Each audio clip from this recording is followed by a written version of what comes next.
short nickname, and this project is called Rhea and June, and basically what I'm going to be doing is working my way through a massive book called The Principles of Knitting. This is a book that's by June Hemmons Hiatt, and it's now in its second edition. If you remember, there was an edition that was out of print for about 20 years, and it actually just was republished, but it took about 10 years for June to revise the book. And I've covered it in this cool galaxy paper because I think that this kind of contains the entire universe of knitting. Basically any subject that you'd want to study is in these pages, and I'm going to work my way through it. The project was inspired by a blog where a woman named Julie Powell decided to work her way through the art of French cooking by mastering the art of French cooking by Julia Child. And she did this, and it eventually became a book and then a movie. So I have had this book in my life for as long as I've been knitting as an adult. My college library in Northampton, Massachusetts had it, and I would borrow it and hold it hostage, and I know that it was a frequently stolen item. I never did that because I wanted other knitters to have a crack at this book, but I would keep it hostage for weeks and weeks. Usually libraries keep it as a reference book, so you can't even check it out, but it's funny, as I've been going back through this book, some of the passages sound so familiar to me, and it's because they've just become part of my kind of inherited mythology or inherited legacy, things that are just true for me and that I repeat to other knitters in classes or just casually, and it's actually all coming from this book. And there's plenty of other sections that are brand new to me, things that I either didn't notice the first time because it was just way over my head as a knitter, I wasn't ready for the lessons that were there, or because, you know, they've been revised. June has revisited a lot. So a little history about this project. June has given me her blessing. She's not officially, affiliated with this project in any way, but I didn't want to do this project without consulting her first, and she has given the go-ahead and is excited to see, what will happen when I try to knit my way through this massive book.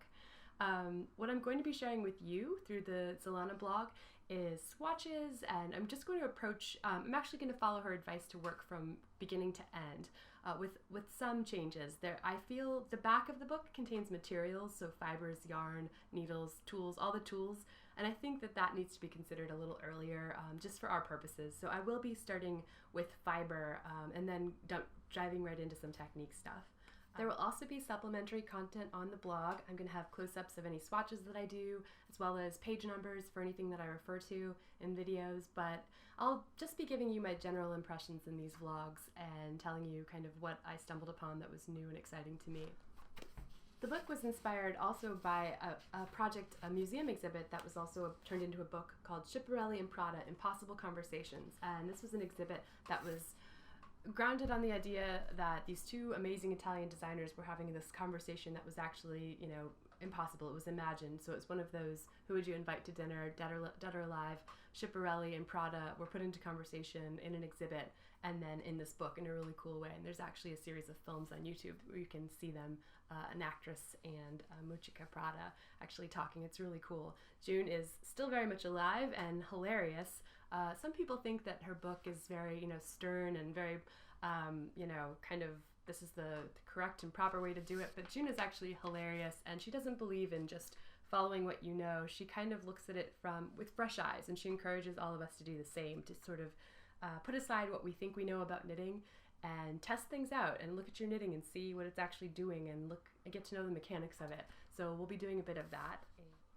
When the book went out of print, the original publisher actually had destroyed the plates, so June actually had to retype it all, and she said that was actually a blessing in disguise because it gave her a chance to go through everything and revise it and get to know the book again and add new things. And she said she compared it to a house renovation where you renovate one part of your house and then the other parts look a little bit shabby or kind of not as good as the new shiny parts, so she ended up basically overhauling the entire thing and for our benefit.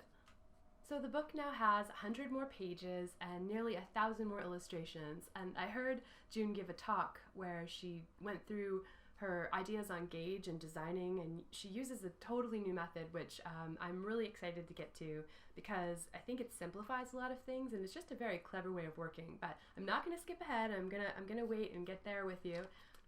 So follow our blog and our vlog and our Instagram and our Facebook to hear more about this. And I'm not sure, I haven't put any predictions on how long it's going to take me to get through this book, but I think it's going to be a lot of fun. I think I'm going to come out on the other side a much better knitter.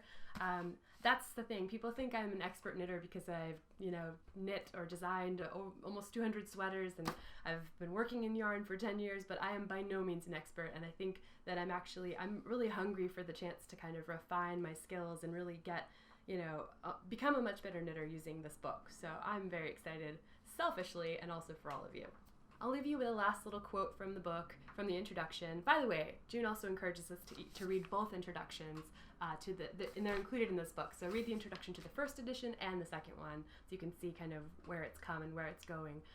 She says that the heft of this book proves that while knitting might seem to be a simple craft, there is indeed quite a lot to say about it. Indeed.